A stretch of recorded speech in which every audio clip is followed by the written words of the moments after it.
This is Smörgåsbord! Welcome to Smörgåsbord, a show where we explore the rituals, myths, and all things strange about the world of food. I am Mick, and here is my co-host. I am so excited. We're gonna burn a robot. Not on this episode, but in the future. Guess that was the first short film we worked on together. Yes, and there was a robot head that somebody wore. So we're gonna burn it. For fun. It's been 2 years and it's taking up space in my closet. You could have put stuff in it. It is hollow. I did try putting stuff in it, but no, I didn't actually try. It's a good idea. I could use it for storage. It's a storage bin, but we're still gonna burn it. Yes. We're still gonna burn it. I'll store it with gasoline. Other flammable objects. Yeah. But anyway, today we're not talking about robots. We're talking about, as promised, carnival food. Not Carnival food. This time, actual carnival food. As originally intended by Funnel me. cakes, Sno-cones, Sno-cones, cotton candy, mini donuts. Corndogs, mini donuts, yeah. That kind of carnival food. Yeah. Not the Kinda Carnival. You can pry the corn dog off of a dead clown's hand. Exactly. Someday we're gonna get someone who'll keep us in check and actually help us do our stuff properly. We're competent sometimes. Just not today or yesterday. Nope. Before we get started, I guess we start every show with what's on our palette this week. Oh, I You got want to start to us off, Angel? Yes. Oh boy. I've discovered my favorite ice cream ever. Ooh. It's shortbread ice cream. Unfortunately, it is a Christmas only flavor. And hence, I found it in the sale aisle in the grocery store. But it is so good. I've already eaten 5 cartons by myself. And these are not the tiny little pint cartons. These are the big ones. What? And there's only a few left in the grocery store by my house. So I do plan on going back there and cleaning them out. What brand's it from? It's from Chapman's. Oh. I think it's a Canadian brand because I don't remember ever seeing this. Wait, so in it's America. shortbread flavored ice cream? Yes, but there's also chunks of shortbread in it. So it's pretty amazing. Isn't that just sugar then? Of course it is. And at the checkout, the cashier was like, "Ooh, is this good?" And I was like, "No," because I thought she was gonna go and buy one, but I didn't want her to buy one. So yeah, that's what I've been eating. That's awesome. And you? Speaking of ice cream, I tried dairy-free Ben & Jerry's for the first time this week. What's it made of? I don't know. Oh, okay. It was chocolate fudge flavored dairy-free Ben & Jerry's ice cream. Oh, it sounds pretty good, actually. Yeah, I was trying eat it out it. with my new mini fridge, my man cave, which is really a tiny. No man one cave. has seen Mick in a very long time. Aside from Zoom. I can't help it, you know. I got a just new a monitor, a homebody. new computer, all those Steam sales that I've been collecting over the years, so I kind of have to play through all those games. Everything has culminated to this moment. Yep. In 2 weeks, I've amassed almost 120 hours, and oxygen is not included. Hey, that's pretty good. I played yeah. Among Us once or Ooh. twice, and I just sucked at it so bad. I Were you killed the someone, murderer? and then someone definitely saw me. And I'm like, they won't see me if I jump into the vent. Yeah, worst murderer ever. But speaking of murders, today today we're going to cover what a carnival is, or traveling shows. We'll go through a brief history of what they are, and then really get down to what's more important, the food. Because Yeah. I ended up spending way too much time researching the food in this episode. I have 14 pages. Oh my god. So what exactly is a carnival or a traveling show? Well, a carnival is a temporary event that includes a variety of activities for patrons to enjoy, such as rides, vendor stalls, shows, and games. It's essentially a big party without needing a reason to have one. What differentiates a carnival, for example, to something like the circus is that a circus would be just a group of entertainers who may not be in a permanent location like a carnival, but the entertainment is focused on only one area where people gather and watch. The And carnival it's is not different. very interactive. No, not really. Carnival is super interactive. Yeah, most of the carnival you'd probably end up having people have to do stuff to enjoy it rather than watch. Pop balloons. Exactly. Oh, I was so good at it. Exactly. Actually, at least when I was 7, I thought I was so good at it. Did you? You literally just throw things at balloons and they Just pop. pops. I feel like those are one of those games that if you don't pop something, you just I don't know what you're doing, man. yeah. Your dead mom will show up and be like, "You've disappointed this." You can't even pop this Lineage. balloon properly. Carnivals are also different from amusement parks because amusement parks are in a permanent location versus a carnival, which, as the traveling show name connotates, moves around and it's not necessarily always in one place. To try to define exactly what a carnival is, I would put maybe 3 different key factors to define it. So 1 is it's not set at a permanent location, 2, there's a variety of amusements and things to do, and 3, the event is not focused on a central location, meaning people can walk around and have a choice of what experience to enjoy. I'd say more or less that kind of is a simple way of defining what a carnival is. That's how I've never clearly thought of what it is. I just know it's got lights, it smells like popcorn and a little bit like pee, and you use a lot of money to play games that are definitely not rigged or anything. No, not rigged at all. As long as you know how you're being rigged. You go in there knowing that you're not gonna knock over the 3rd milk jug. Because it's weighted funny. I don't know. Yeah. And for this episode, I want to focus only on American traveling carnivals because there's probably different fairs or carnivals around the world, and that will be a whole different story to uncover once we That's get another 14 pages for another time. The history of the traveling carnival, though, is kind of interesting as well. What's nice about this one is, unlike last week where the carnival had religious origins, this week, not really so much. The only religious roots are in the word itself, carnival, which we learned last week is, what was it again? Something about Flesh. saying, yeah, something saying goodbye to flesh, Yes. farewell to meat or something like that, which is based on a celebration done by Catholics or whatever. So that's all we covered last week. If you want to know more about that, go watch the Previous Carnival episode. not from last carnival. Week. We'll put a link somewhere. Go find it in the description, I guess. Somebody does the show notes. It's not me. Nope. I think I do it. American carnivals, or carnies for short, don't have any really religious connections, as we mentioned. But guaranteed there still will be a lot of food. The origins of the American Carnival all point back to the 1893 World Columbian Exposition that was held in Chicago to commemorate the 400th anniversary of Christopher Columbus invading America. Oh, we're back to colonialism. Yeah, come on. Haven't we learned anything in this show? It's either religious or colonial. Okay. Or both, if you're lucky.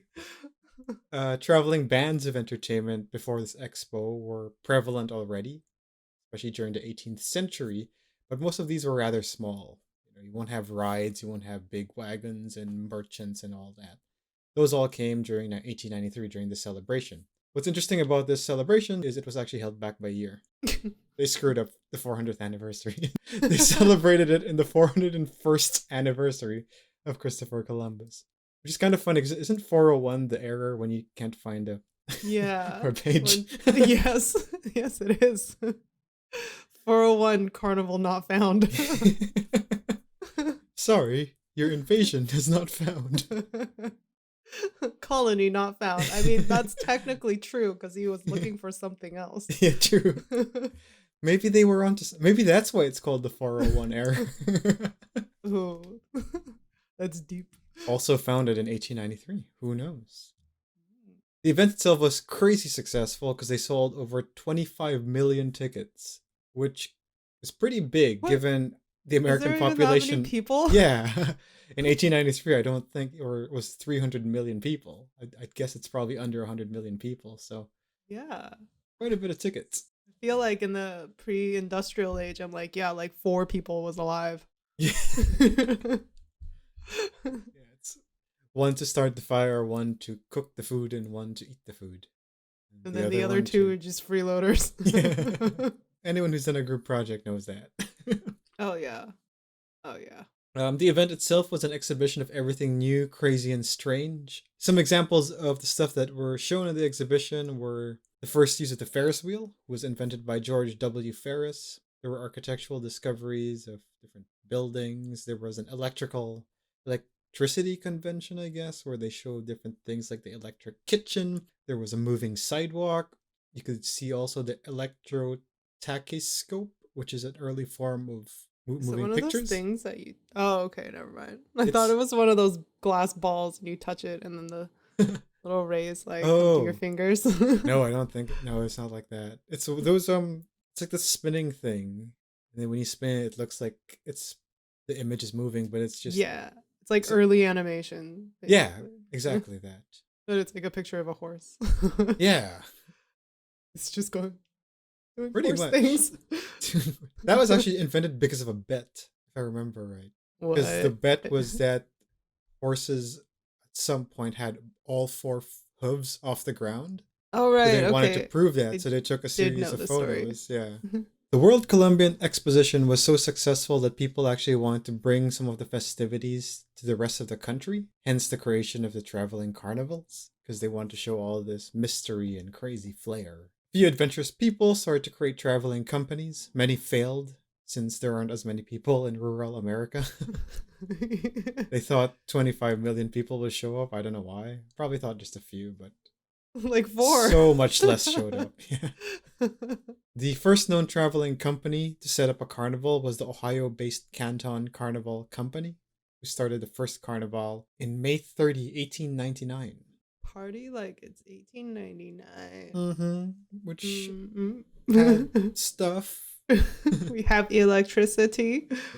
What's interesting about carnivals as well is the word midway was invented during the Columbian Exposition. The midway defines the ground where the carnival attractions are held, and that word was invented here because it gets its origin from where the World Columbian Exposition was held, which was in the Midway Plaisance. That's why we call where everything in the carnival happens the midway, which I actually didn't know you called I that the didn't know midway. that either. Must have been an American thing. News to me. Yeah. Those people eventually made these traveling companies that became carnivals. They were much grander than the earlier traveling bands of entertainment because, as we mentioned, the exposition itself had these cool new things like electricity and blah blah blah, which helped really bring more entertainment to people. It wasn't just a wooden wagon of Curiosities, and it's curiosities. actually just a jar. Exactly. And a few other carnival facts is that apparently there's a secret language shared between carnival employees called the carnival cant. Similar What? apparently to Pig Latin, and since wrestling was also a form of carnival entertainment back then, the language is also then adopted by wrestlers. The entertainment wrestlers, not Olympic wrestlers. Is there a difference? One is fake I and don't one know. is I don't physical, know. actual wrestling. I don't know anything about wrestling. The WWE is entertainment wrestling, where it's not real wrestling, and then there's actual real Roman Like sport. Greco-Roman wrestling. Yeah, the sport wrestling, Okay. which I did in high school. I found What? this. Really? Did you Yeah, speak this language? I did not because this is the language Oh, of the entertainment wrestlers. you're the wrong kind of wrestler. Yeah, I'm the real wrestler. Yeah, I was trying to find different examples of it, but I couldn't really find much. You think if we call up Hulk Hogan, he'll know? He might. It was very much in the earlier times of wrestling, so I don't know if the WWE people use this, but I'm sure there's a wrestling language used by Hulk Hogan. Today, though, carnivals obviously are a little bit more intricate, but I wouldn't say that much because at the same time, it's just really more updated technologies rather than massive changes. You'll still see fairy rides like the Ferris wheel, all that. You'll still see the stalls and the booths. I think one of the only major difference really is there's not as many market stalls in carnivals. Right. It's mostly food and games. You can, yeah, the only thing you're gonna walk away with is the plushie if you win one. Yeah, and an empty wallet. Yeah. Or you might not That's even where walk it was away with at. your wallet. Who knows? Yeah, once it's empty, because you try to hit those milk jugs one too many times. Yeah. Like, what do I even need a wallet for? And you'll also see that it's not as prominent as back in the 1900s. You'll usually probably see a carnival in state or country fairs or smaller events like fundraisers. I think here in Vancouver, you really see it in the Lansdowne Center once in a while. That's the only place I know it Yes. shows up. There's sometimes some random ones that pop up in parking lots. Yeah, that's pretty much it. Yeah. But they're fun. I mean, you do drop quite a bit of money. Right. Oh, we do have the Richmond night market. Night market, which They is call it night different. market, but I'm pretty sure it's a carnival because they have rides, they have games, they have stalls, they have food. It's not just But food they don't anymore. travel. Mm. Ooh, true. But they don't stay there permanently. It's seasonal, I guess. Yeah. Yeah, they were only there in the summer. And Yeah. now not at all. Not at all. Yeah, I feel bad for all the COVID carnies. Carnies. I don't know if that's a derogatory way of calling people that work at carnivals. I think carny is a short for carnival, not people who work at carnies. I don't know what I think they just are called carnival. No, they do call them people. carnies. Oh, do they? Yeah. But I don't know the history of that. Yeah. It always sounds like it's not very nice, not a very nice thing to call someone. Yeah. It's like, oh, you're just a dirty carny. I mean, if you put it that way. Yeah. But maybe they say it, oh, who's this cute little carny? Carny. No, that doesn't have the same ring to it. Well, I'll have to look into that. Pretty well. Or anyone who's an expert in carnivals, maybe. Just let us know. Yes, enlighten us. Yeah. Because the only thing I know is funnel cakes. And speaking of funnel cakes, it's time to finally hit our favorite part of the episode where we just talk about food. Yes! So I collected a whole list of different carnival food. We're going to talk about some of the origins of your typical carnival food, and then also go look into some really unusual, at least from what I found, carnival food out there. I'm excited. I don't know this list, so... And since we're going to do a whole load of different food, we're going to do our 2 favorite questions for each of them. So we're going to ask each of them if they're healthy and if they're good. I can tell you 90% of these are not healthy. And 90% of them are good. Delicious, yeah. So we're going to start with the most common one. I don't know. We're just going to start with popcorn. Just start with any. Oh, yeah. Popcorn. All right. The origin of popcorn, well, corn itself has been domesticated for tens of thousands of years. The early remnants, though, of popcorn seem to appear in Central and South America over 5,000 years ago. There's also evidence of Native Americans themselves that date back about 1,000 years ago. They found one in a cave in Utah, which was likely inhabited by the Pueblo Indians. Just one corn? No, I think it was a collection of corn. Okay. Like, wow, they found one. Ooh, they found a popped corn. That means they had popcorn. Definitely not the heat popping it by accident. I don't know. We're not anthropologists. So. No. Back then, it was used in different ways. Some of it was decorative, so you could see headdresses and all that with popcorn in it. But it was also used for consumption. What's interesting is back then it was actually consumed like cereal. There's evidence to suggest that it was eaten with milk and sugar. What? Yep. Is it crunchy or do they just eat corn? Like I fresh? think it's more chewy because the discovery of the popcorn was likely because of fire. Like obviously people just put 2 and 2 together eventually and put the corn with the fire. As we know, heat probably wasn't as strong back then, so early versions of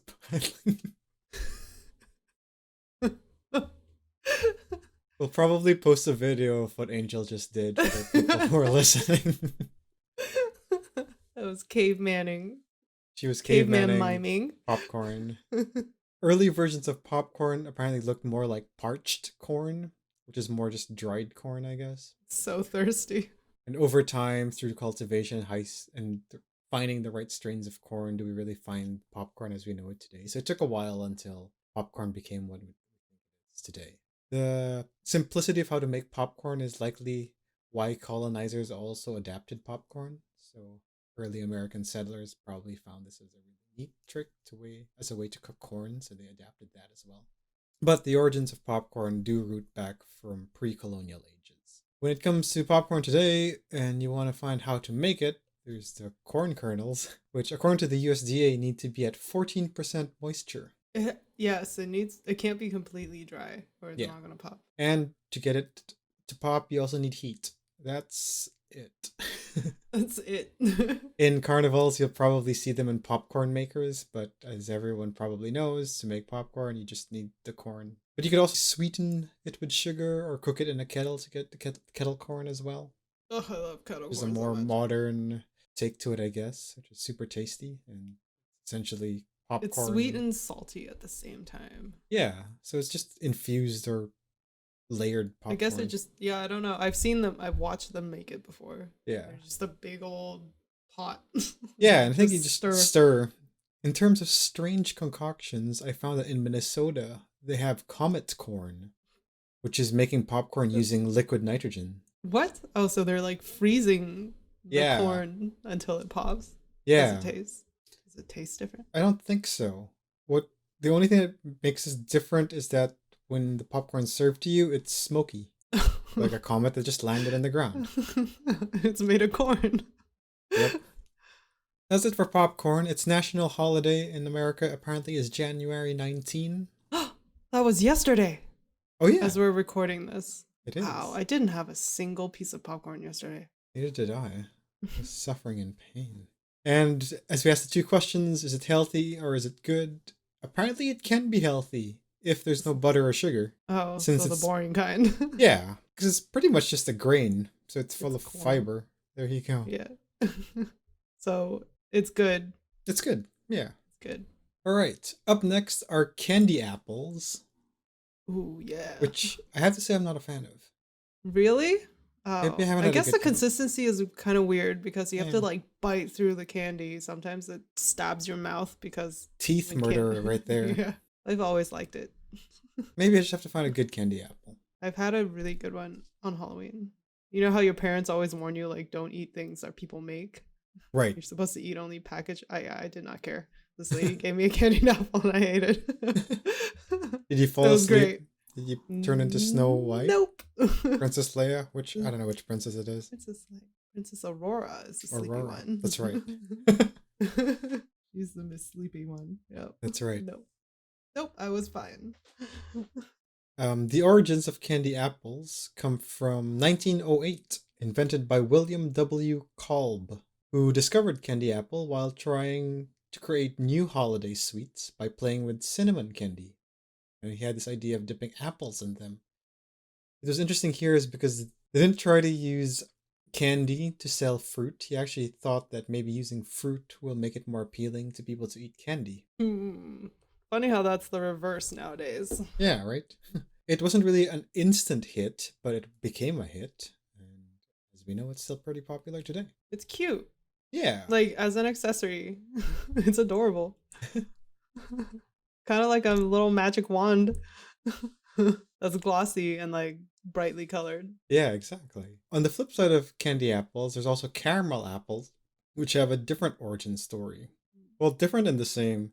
It's created by Dan Walker in the mid 1900s, and similar to Kolb, he was trying to find a different sweet, but this time for Halloween, and decided to dunk apples in caramel.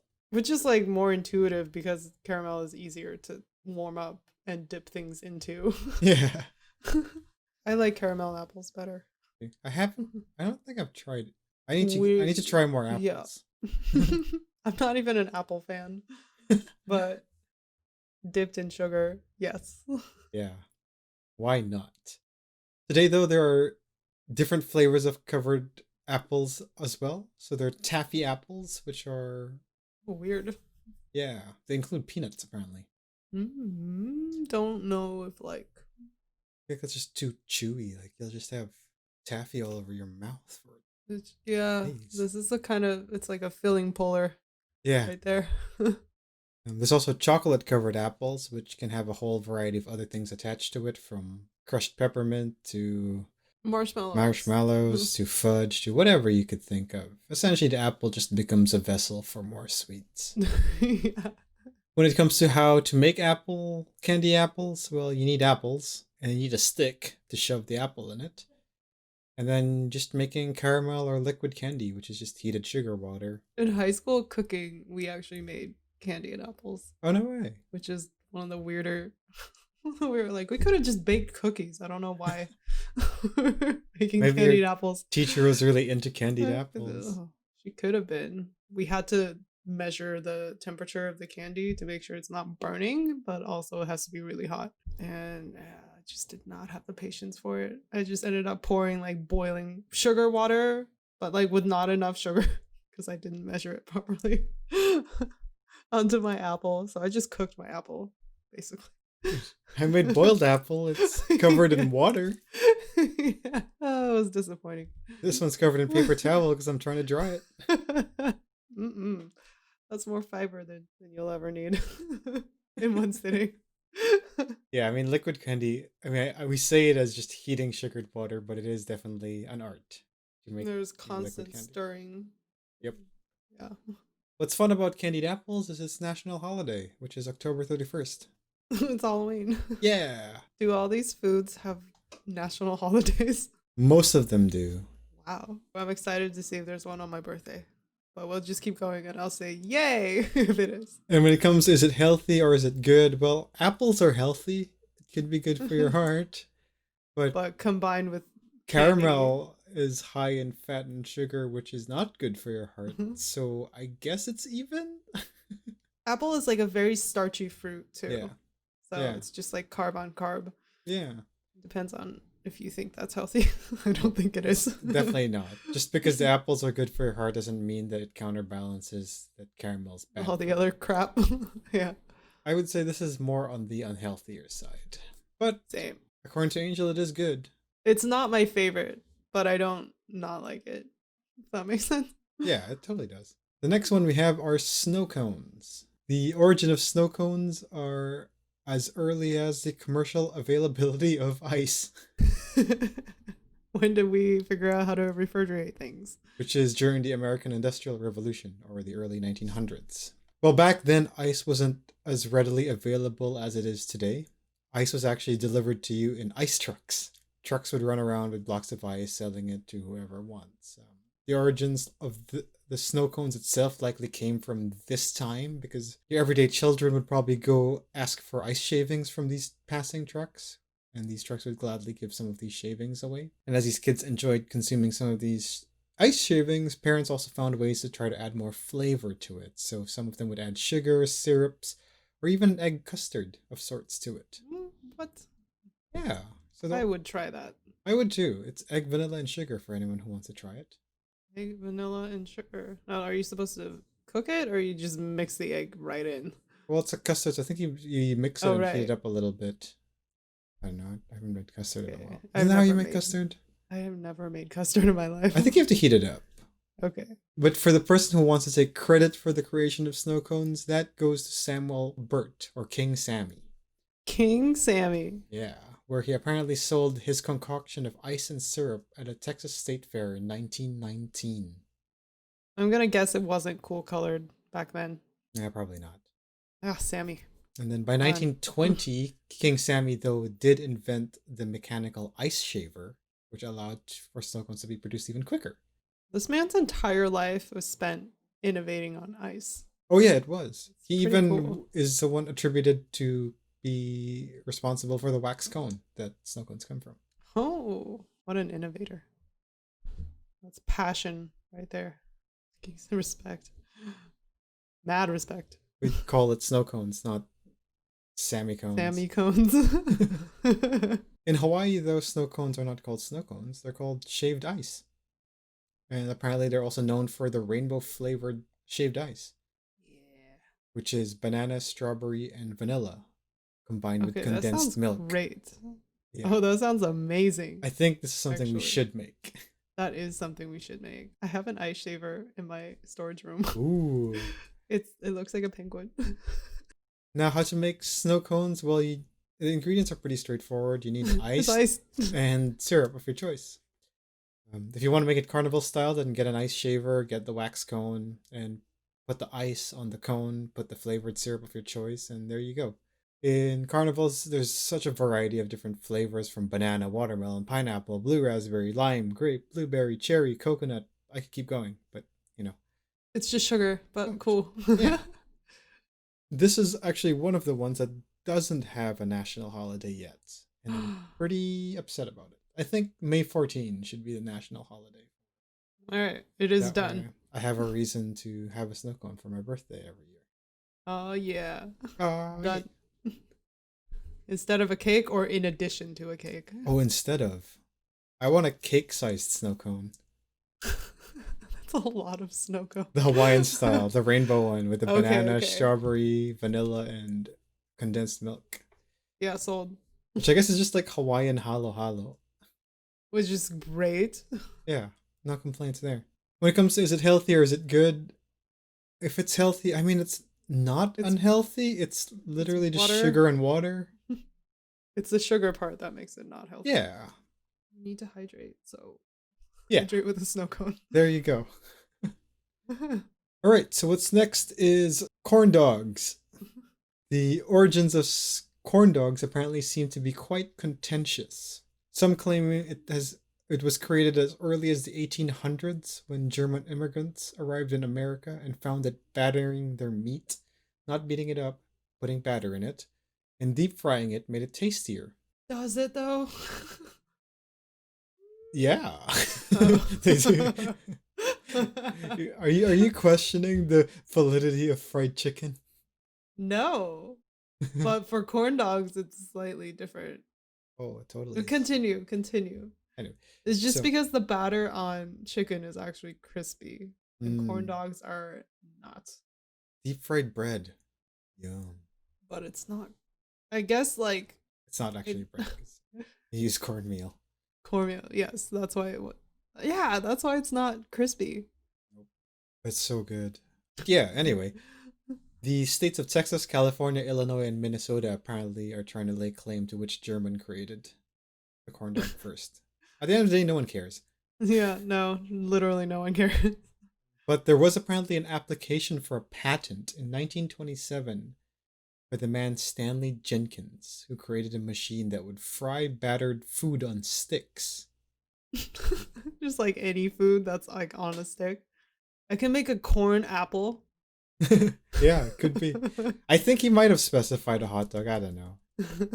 The reason we probably don't know is because this is when things become really creepy. He disappeared after he applied his patent. So while the Oh, patent still exists as under his name, he just disappeared. disappeared. Oh. Maybe there's a corn dog conspiracy out here. I Now mean, that- there is like maple syrup mafia in Canada, so Yeah, could be corn dog exactly. conspiracy. But also apparently in 1942, the Boyingtons trademarked the Pronto Pops, which are apparently very similar to corn dogs. And then in the same year, the Fletchers also brought their corny dogs to the state fair, which are corn dogs. Just with an Y at the end. Yeah. Now, I know we said we're going to specifically focus on American stuff, but I love corn dogs, so I tried to see if there were other ways to do corn dogs, and apparently there are. In Argentina, they're called panchuckers, and they're apparently served with cheese. Oh, they do it better. Yeah. And then in Australians, they use wheat batter instead of cornmeal and call them Dagwood dogs, Pluto Pops, or Dibby dogs.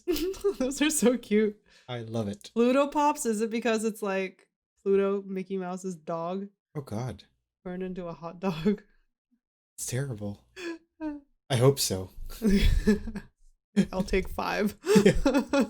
I need to tell you that there's a Korean corn dog store that opened downtown. Where? It's at the corner of Denman and Robson, and you should definitely go try it. Is that the same place that makes those Korean tacos? No, they only have corn dogs. Oh my That's god. all they have. It's amazing. Okay, send that to me. Okay. I'm going tomorrow. And they're massive too. They're like Now, to make corn dogs isn't as easy as making popcorn or snow cones. You need a hot dog or frankfurters and the corn dog batter, which usually includes cornmeal, flour, salt, pepper, some egg, and milk. the reason why it's egg and milk, I think, is because you really want it to be super thick, the batter. It's gonna fall off. And then you just need a deep fryer with vegetable oil and a stick to put the hot dog and corn dog in. And you just dip the batter for about 3 minutes. It cooks pretty quickly because the hot dog's already cooked anyway. So you're really just cooking the batter at this point. Making it crispy. Going back to the Fletchers, who were the ones who brought the corny dog to the Texas State Fair, they apparently claim that mustard is the only approved condiment. Oh, they would be wrong. Yeah, I think it's kind of bullshit to gatekeep what condiments go on corn dog. I feel like mustard is actually one of the worst. Oh, I disagree. I think mustard is the best, though. I agree with that. I would not. They do say don't put ketchup because it's a sin. I'm like, or not sin, it's bad. And I kind of agree. I don't actually like ketchup with corn dogs. Mustard, so good. It's mayo all the way, dude. Mayo too. Ooh, mayo too, actually. Yeah. I would say very close second. Mayo all the way. Big fan of mayo. When it comes to making corn dogs too, there are so many different ways people do it now. Like we mentioned, the Australians use a different batter. You could use different meats. You could put on different toppings. The world is your corn dog. Is how that line should go. Wait till you go to the place tomorrow and you try one of the squid ink ones. Amazing. I'm so down. Other strange concoctions I found were the scrapple, which is using a scrapple. So it's just leftover pork turned into a corn dog. I mean, as long as you can make it into a wiener shape. Yeah.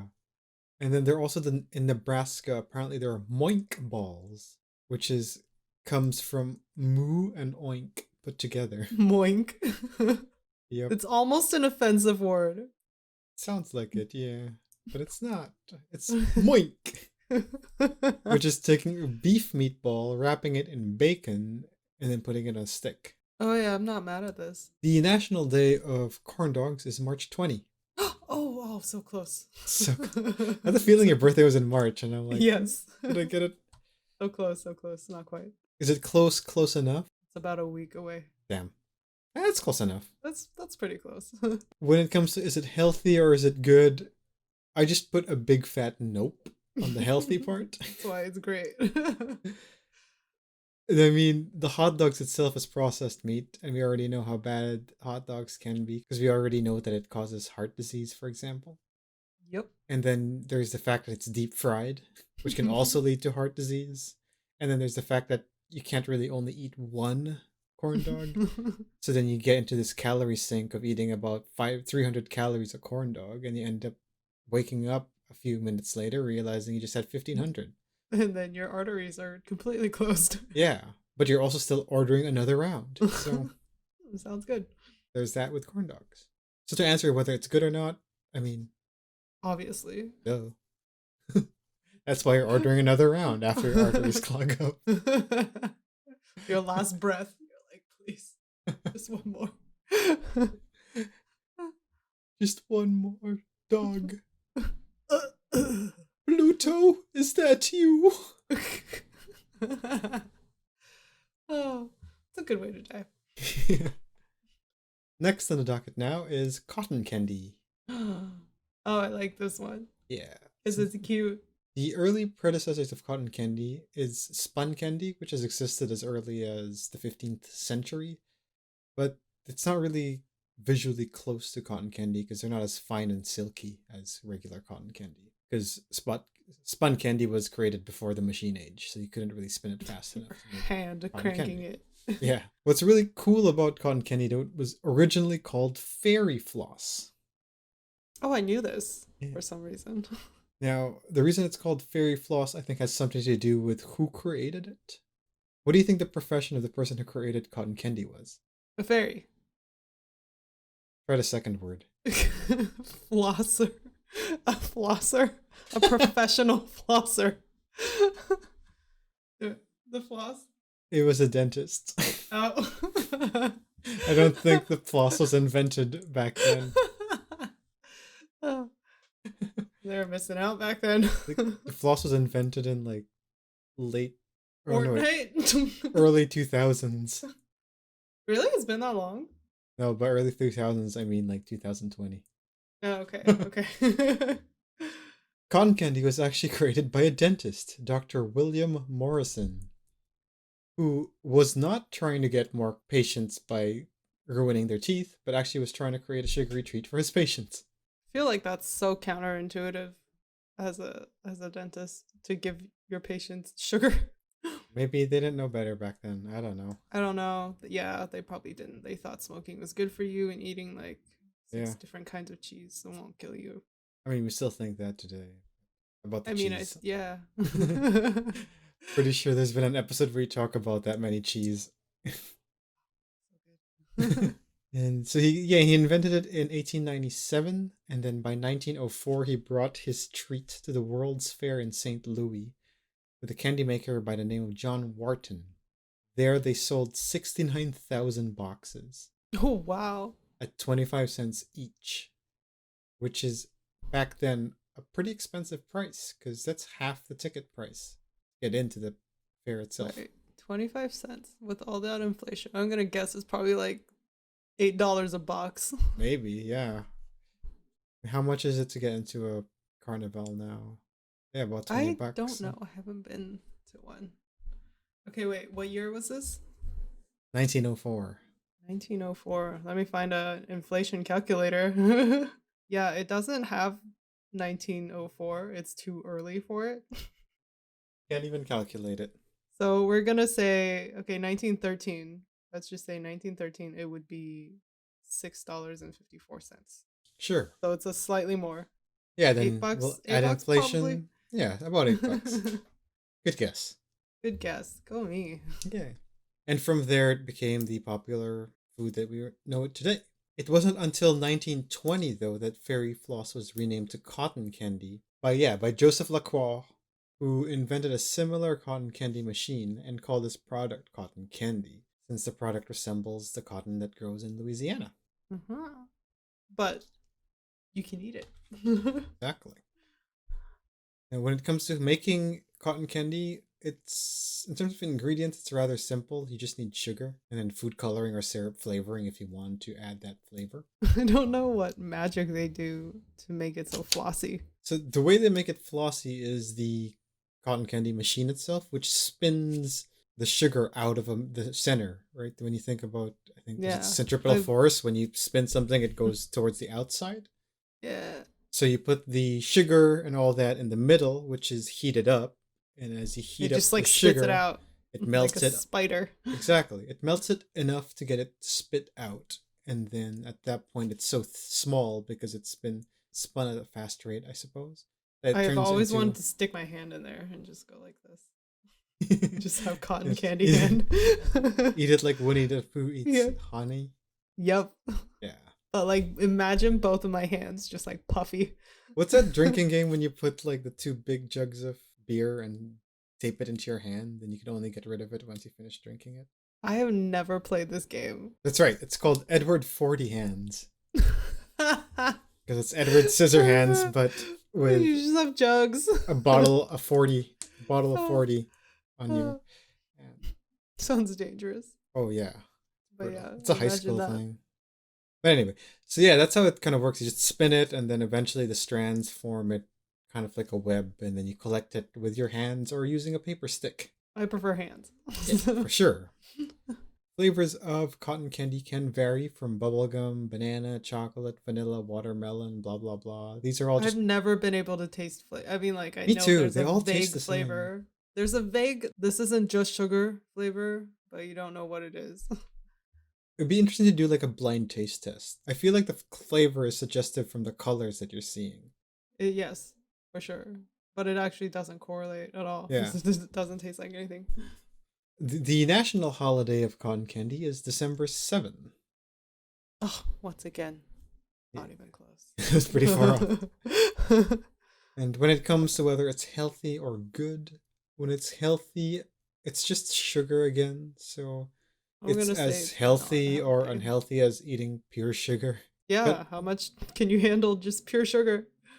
But apparently there was a rumor in 2015 that claimed that cotton candy is healthy. But this claim is a little bit misleading because the research actually comes from a 2015 study from the Dietary Guidelines Advisory Committee that suggested that it's not necessary to eliminate food groups to have healthy dietary patterns. That's all they said. Which you could deduce from there that you could eat cotton candy and still be healthy. But it doesn't directly say that it's healthy to eat cotton candy. No. It's so vague you can interpret it in any way. When it comes to is it good? Sure. Sure. I'm not a sweet tooth. That's kind of sucks about all this carnival food is they're all sweet except corn dogs. Corn dogs has a sweetness to it. Yeah. But I mean the primary taste is savory. That's why I'm like, It's yeah. I like both. Yeah. Cursed with the love of both. The next one is mini donuts. Yeah. I don't like them actually. Really? Yeah, no. They're just donuts but smaller, but like not even good ones. I guess I'm kind of a snob when it comes to donuts. Like, is it from Honey's? Oh no. I don't know. I'm still gonna eat it, but I'm not gonna like it.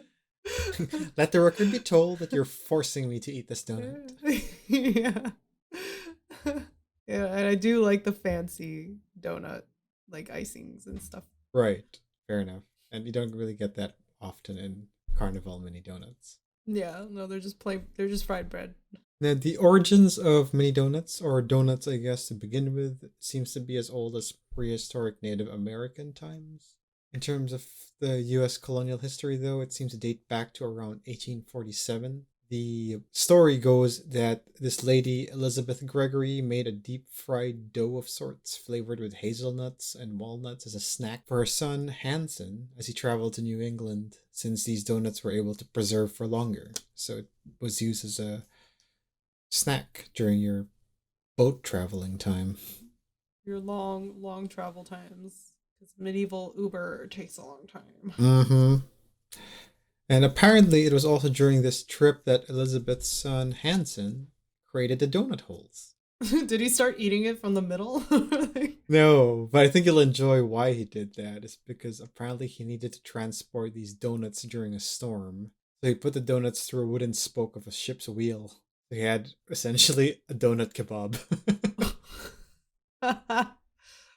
That's pretty cool. That's pretty cool. So when he served it to his fellow crewmates, they had the hole in the middle. Oh, okay. Those donuts apparently became such a success, and I don't know if this is related or not, but apparently he was then burnt at a stake a few years later for being a witch. Hanson was Yeah. burned at a stake? For being a witch. Apparently. That's how the story goes. I mean, That these was donuts brutal. are too good to be true. They thought his donut stick was like a wand, Yeah. like a wizard's wand. So that's apparently how the story goes. Today, apparently, he is celebrated in this little town of Clam Cove in Maine for being the founder of the donut hole. His own statue and everything. He deserves a statue. Yeah. I don't know how true this story is, but the story's out there. We're gonna go with it. Yeah. Some also claim that the history of mini donuts seems to root back to the Spanish-American War in the 1890s as a way to ration food. So regular donuts were too big, so they were given smaller donuts. Today, though, we remember it as a treat in a carnival. When it comes to making mini donuts, well, you start with the batter, which is usually made out of yeast, water, flour, milk, butter, egg, sugar, and salt. Or I'm sure you could find a mini donut batter just in a grocery near you. And then you need a fryer to fry the donuts. That's about it. Carnivals usually have fryers, You can restaurant actually fryers. watch them make it. Yeah, they in usually most make it carnivals. by hand there. Like you can watch them put the dough in, and it floats. And then Exactly. it turns golden brown, and you're like, "Whoa, that's so Yeah. cool! I want to be a mini donut maker." And then your parents are like, "No, go to business school." Yeah, and then become a mini donut maker. Yeah. After having student debt. But yeah, and then usually actually, I don't know if you've seen these, but in some carnivals, some carnival mini donut makers will have fryers specifically for mini donuts. So it's like an automated thing. Oh, that yes. flips it and It, all like- that. Yeah, I've seen those. Those are fun. Pretty cool to watch. They float along and then they flip them back out. Exactly. Now, I think one question people might ask is when does a donut become a mini donut? This is not a hard rule of thumb, but I'm gonna need to know the exact diameter. the one actual interesting condition that I think might work is that mini donuts have no real holes like donuts. because of its size. So it expands and actually closes up those holes, right?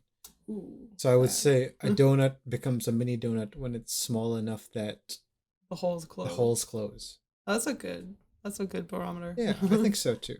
But yeah, so you just mix the batter together and then you cut into circles and then you have to poke the hole in the center for whatever reason. When it comes to some strange concoctions that come out of donuts, I found that there's a pulled pork donut sandwich. Oh. Oh, that sounds so good. Yep. And it's not even two half donuts, they actually use two whole Two donuts. whole donuts. Oh my god. So it's two whole donuts and in the middle of the two are pulled pork, cheese, and pickles. Okay, I'm so into that. There's your sweet and savory. So into it. All right, gonna go get me some donuts and some pulled pork. Another related one I found were donut sloppy joes. So instead of a hot I'm dog into bun, this. it's a donut. Nice. From our Canadian brethren, straight from the Calgary Stampede, is the jalapeno poutine mini donut bowl, which is What? exactly what it says it is. But instead of fries, it's mini donuts. Oh, okay. That sounds awful. Is that I don't like that. too sweet and savory? Yeah, I don't like that. I don't like that mixture of things. And I'm pretty open to a lot of mixtures Yeah, of things. I'm pretty surprised you. I thought you'd be excited about that one. Yeah, no. Maybe it's because it's from Calgary. I don't know. Maybe. Okay, let's try it again. From buttfuck nowhere is this thing called jalapeno poutine mini donut bowls. Yeah, no, it's not. Yeah, it's not the Calgary thing. It's not doing it for me. When it comes to the national holiday of the donut, it's apparently contentious or not contentious. There's just two of them. It's the first Friday of June and November 5. Why do donuts get 2 days? I don't know. Apparently, also mini donuts have their own day and May 2. When I looked into why there were two dates, I couldn't really see why there were, but the intentions of both of them seem to be related to war. So November 5 was chosen because it was close to Veterans Day. The 5th of November. Remember. Yeah. Remember the donut before you remember the veterans. And then June, apparently, because I think there was a time back in the war where they needed pastries or something, and June just became that day. Okay. When it comes to, is it healthy or is it good? Surprise, it's not. Are you not surprised? Yeah, it has as Deep much fried dough. Yep. Covered in sugar. Definitely not. So much sugar. It's deep fried. It's pretty much a corn dog with sugar. You have Without the cancer meat. risks, heart risks. But apparently, some doctors claim that if consumed in moderation, it could help as an emotional diet. Oh, for those of you who like to eat your feelings. Yeah, makes you happier. If it's good, yeah, I mean, donuts are good. I love mini donuts. I actually like just regular mini donuts where they just put a little bit of the sugar on top. Mm-hmm. One of the ones that they put all the coverings like chocolate and all that. Just you don't get Too to taste the much. donut. Yeah, I don't really think I'm a fan of sugar. Who knows? That's probably a good thing. So Yeah. Now, last but not least is. Do you want to guess our last regular carnival food? is it fried butter? It's a funnel cake. Oh.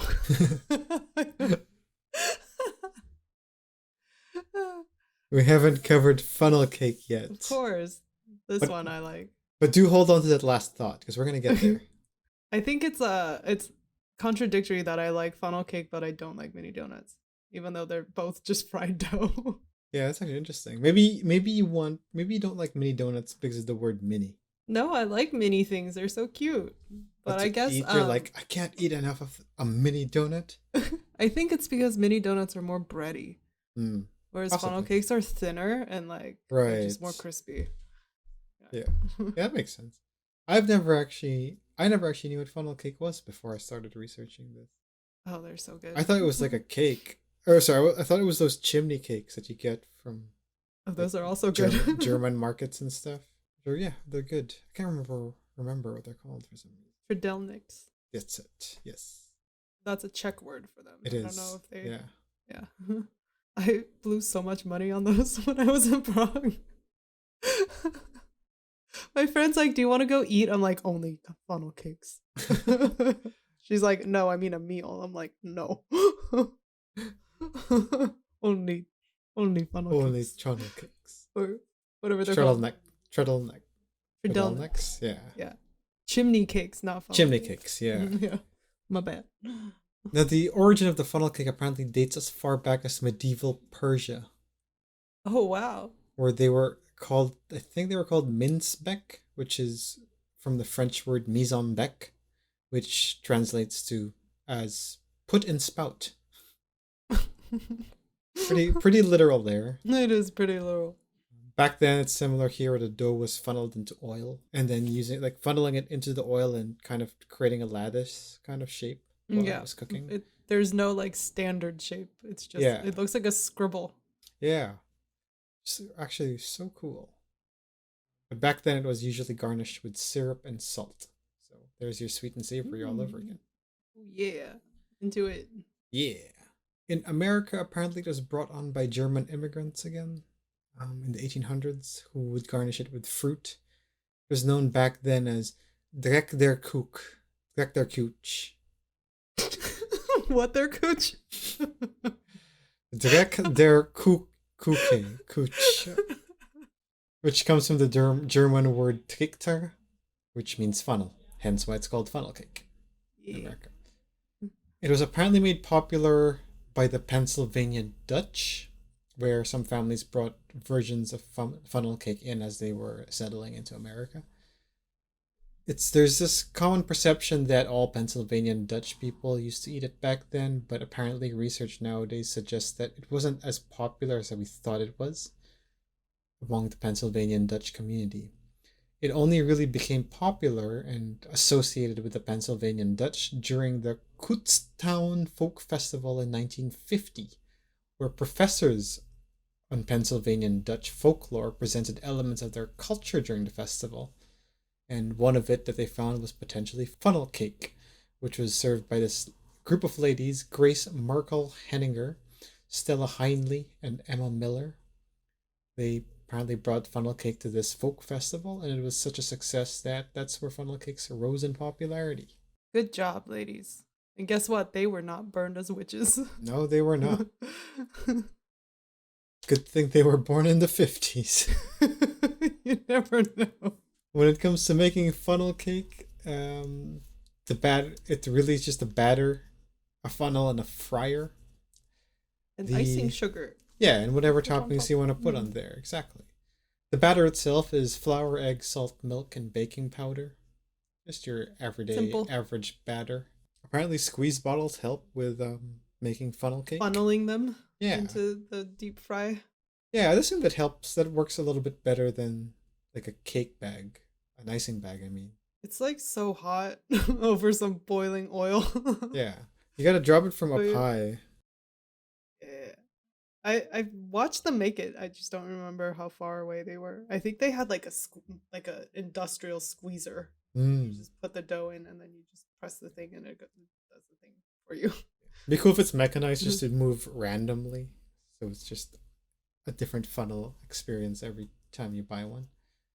And I don't think it pops as much anyway, because the batter doesn't have a lot of water in it, and it's already a batter, so it's not going to explode like cooking bacon or something. No, it's pretty tame. It just kind of floats. Yeah.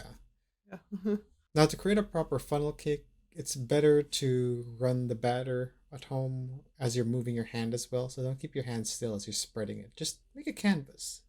You gotta make it like abstract art. Exactly. Imagine the oil as your canvas. Be one with the oil, and the oil will be one with you. Become the Pollock of cake. Yeah.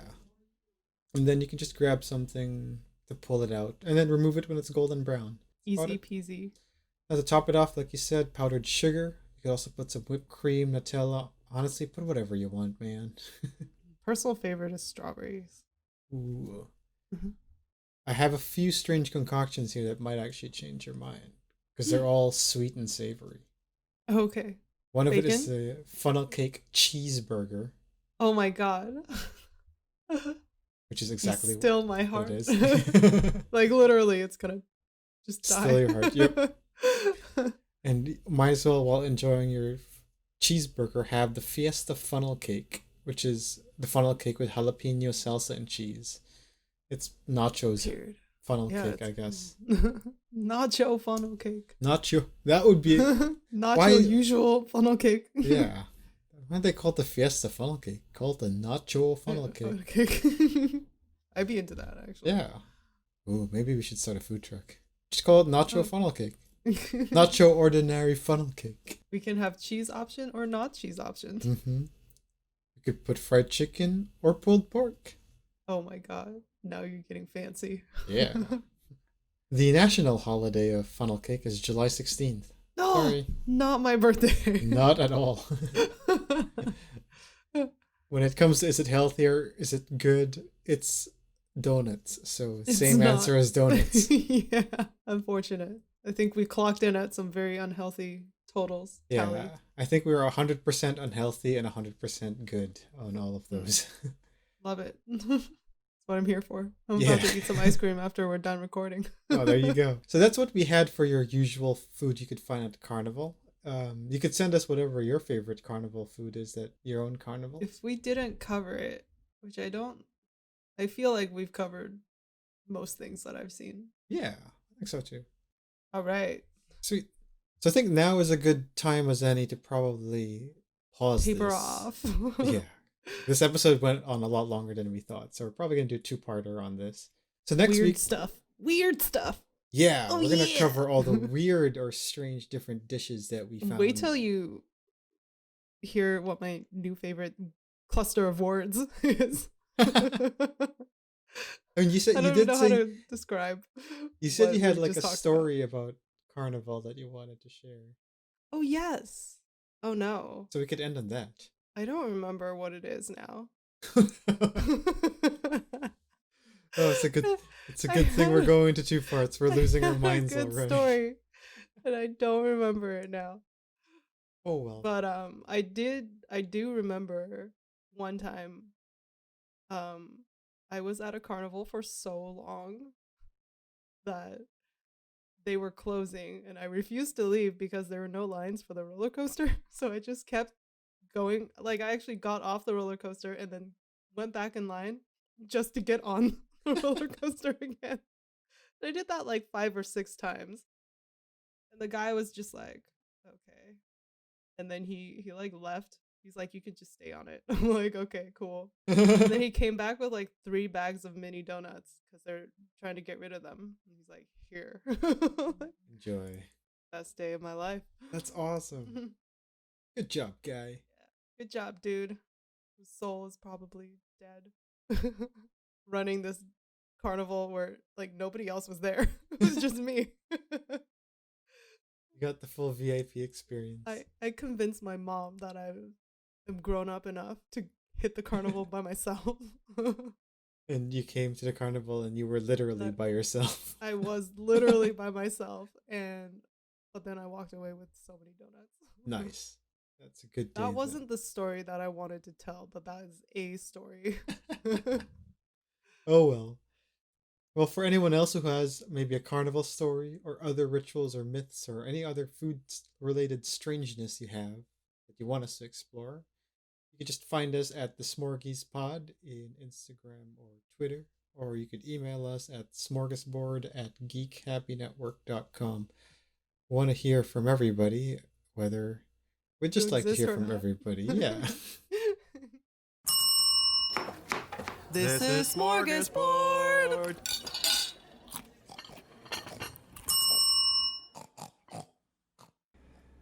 This show was created by Angel Lynn and Mick Narciso, hosted by Angel Lynn and Mick Narciso, edited by Mick Narciso and Bianca Goico, logo and graphics by Angel Lynn, music by Mick Narciso, and videography by Bianca Goico. This show is produced by Geek Happy Network, constantly curious about the things we love. If you enjoyed listening to Smorgasbord, remember to subscribe to the show on Spotify, YouTube, or on your favorite podcast app. Remember to leave a review. We would love to hear your thoughts.